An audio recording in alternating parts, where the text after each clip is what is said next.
L'apôtre Paul s'est exclamé, bagarrant avec la puissance du péché, c'est-à-dire le vieil homme, ou bien l'ancienne nature d'Adam et Ève, ou bien la racine du péché.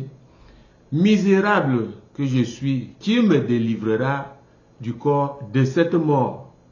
Et le même apôtre Paul a dit ceci, je dis la vérité en Christ, je ne mens point. Quelque temps après, combien de temps ça a duré, on ne sait pas. On voit ici un homme transformé.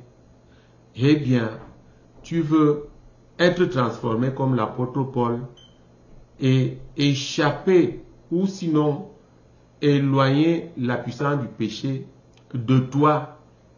Eh bien, ne quitte pas cette vidéo et on se retrouve après cette réclame.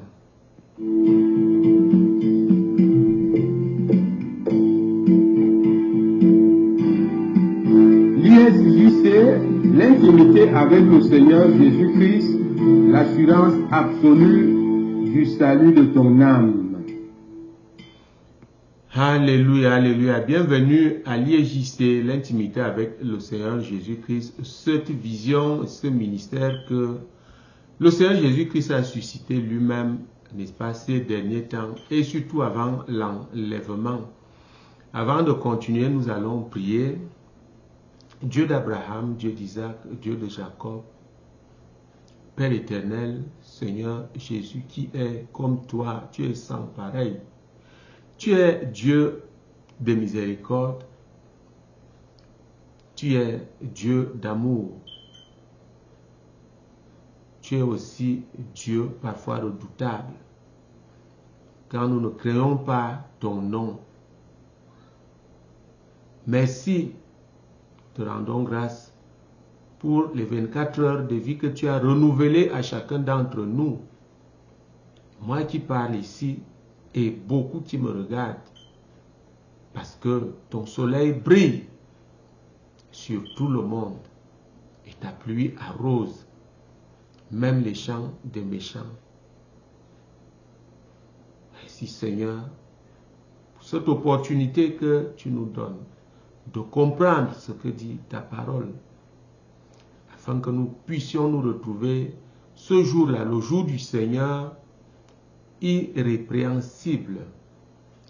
J'appelle donc Saint-Esprit, enseigne ton peuple maintenant, en amenant toute pensée captive à l'obéissance de la parole de Dieu.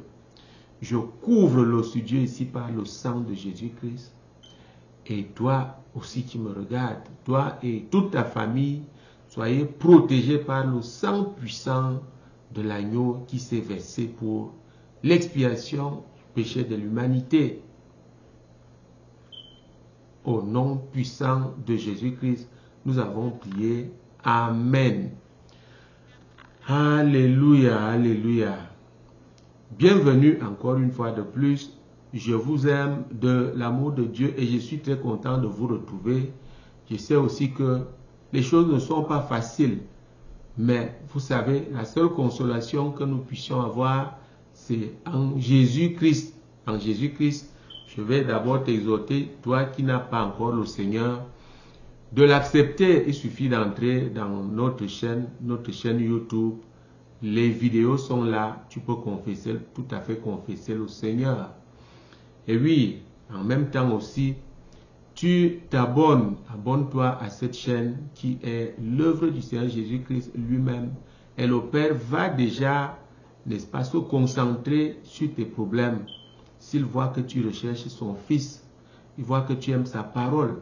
Donc, abonne-toi. Et puis, clique sur la cloche de notification pour que tu ne rates aucun enseignement. C'est des enseignements qui te donnent la vie courante même si, et puis qui assurent ton éternité avec Dieu à la Nouvelle Jérusalem. Alors, ne manque pas de partager. Fais l'œuvre de Dieu. Partage cette grâce. On n'entend pas beaucoup ces choses dans les églises aujourd'hui, le péché et tout le reste.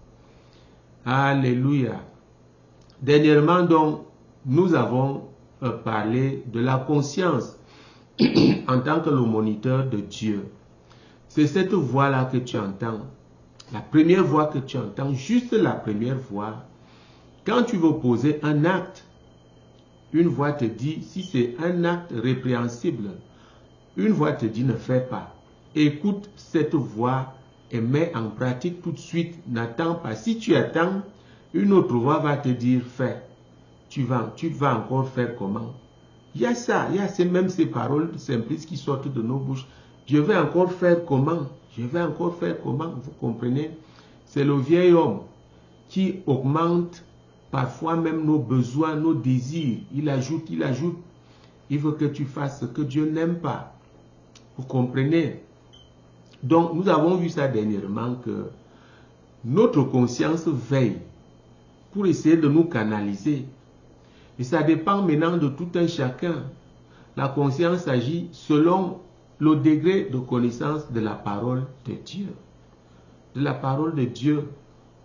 Vous comprenez?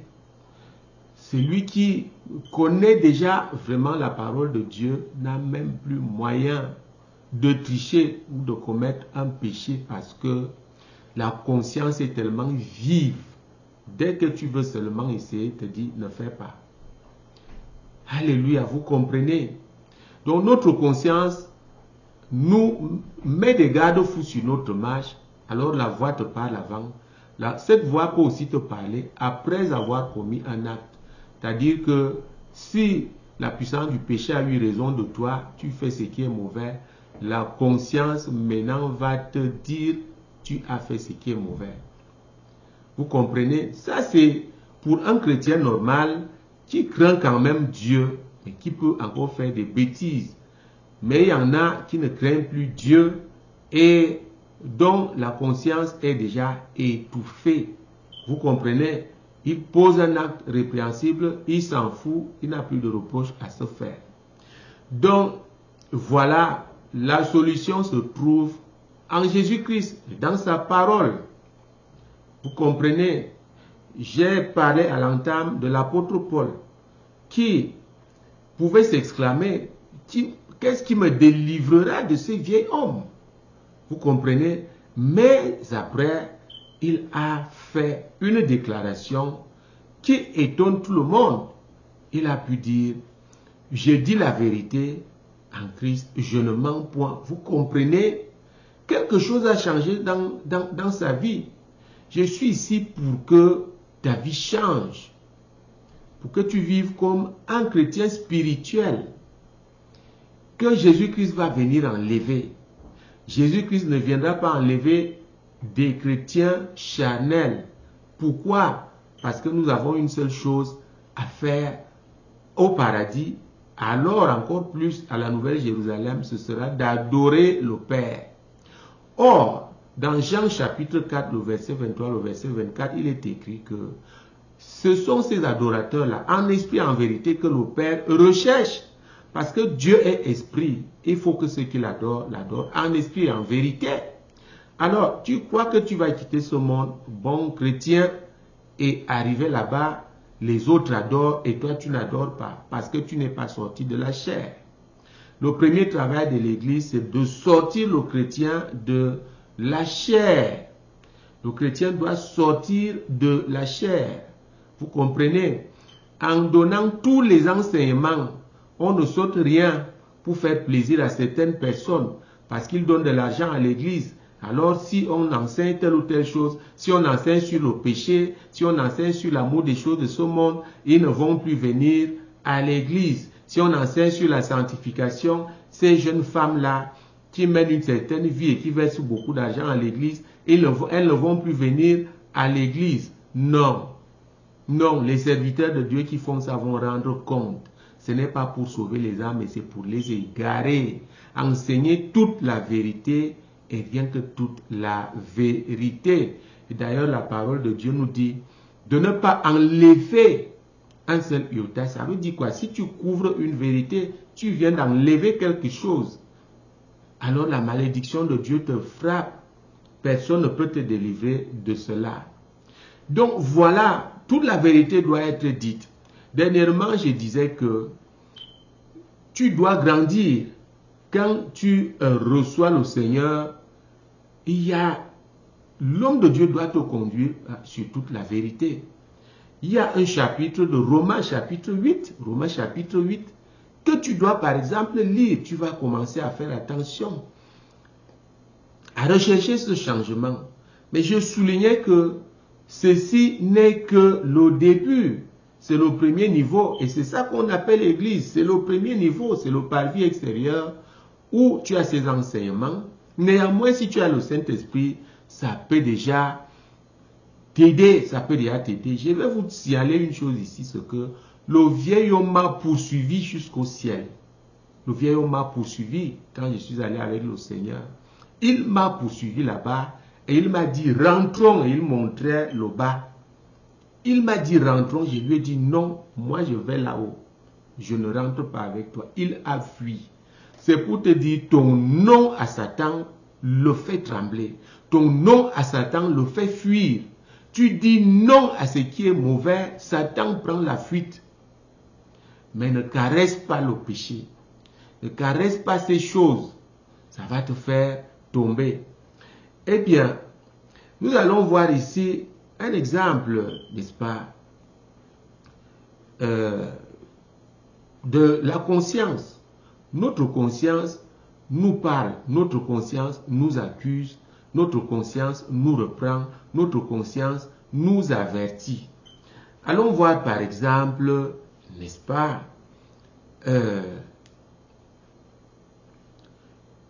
dans Actes chapitre 24, le verset 16, n'est-ce pas, une conscience sans reproche, n'est-ce pas, devant Dieu. Acte 24 et le verset 16. Qu'est-ce que nous lisons là-bas? Alléluia. Nous allons voir un peu, nous ne serons pas longs. Acte 24, le verset 16 nous dit quoi? C'est pourquoi je m'efforce d'avoir constamment une conscience sans reproche devant Dieu et devant les hommes. Waouh! Je m'efforce d'avoir une conscience sans reproche devant Dieu et devant les hommes. Ça confirme ce que je viens donc de dire. La conscience est le moniteur de Dieu. Chacun doit s'efforcer d'avoir une conscience sans reproche devant Dieu et devant les hommes. Ça veut dire qu'avant de poser un acte, écoute, prie. Mais je dis et je continue de dire, ça c'est le tout premier niveau. Le niveau qu'on appelle le parvis extérieur. Le minimum d'enseignement donc que l'Église puisse donner, c'est ça. Que l'homme de Dieu vous parle du péché. Vous savez, Jésus-Christ est allé avec quelqu'un, il survolait, il lui montrait des églises, des milliers et des milliers, mais arrivé quelque part, sous un arbre, il y avait là un homme de Dieu, quelqu'un qui parlait du péché à un tout petit groupe de 10 ou 20 personnes, et Jésus-Christ a pu dire à celui qui l'accompagnait, voilà mon serviteur là-bas. Voilà mon serviteur. Et pourquoi il a traversé des petites églises et des grandes églises, ça ne lui a rien dit. Mais dès qu'il a vu ce petit groupe-là et quelqu'un tenu devant eux qui leur parlait du péché, Jésus-Christ lui dit, le Seigneur lui dit, tu entends, il parle du péché. Moi, je parlerai toujours de ces choses. Je sais que tu t'abonnes à cette vision parce que tu as trouvé la vérité qu'on te cache. Et lorsque la vérité est cachée, tu continues d'être malmené par le vieil homme. Vois comment ta vie est malheureuse. Les choses doivent changer comme ça a changé chez l'apôtre Paul. Alors je t'exhorte à ne pas quitter, à ne pas sauter des enseignements. Dernièrement, nous allons montrer, prochainement, nous allons montrer cette évolution-là. Comment l'apôtre Paul a pu être touché et être transformé. Et nous allons voir comment ça se passe. Je vais vous laisser là aujourd'hui. Je prie au nom puissant de Jésus-Christ que ce que tu as entendu là reste gravé dans ton cœur, que cela ne quitte point. Au nom puissant de Jésus-Christ, nous avons prié. Amen. Nous nous retrouvons demain et puis mercredi pour continuer cet enseignement sur la puissance du péché, le vieil homme, et que le Seigneur vous bénisse.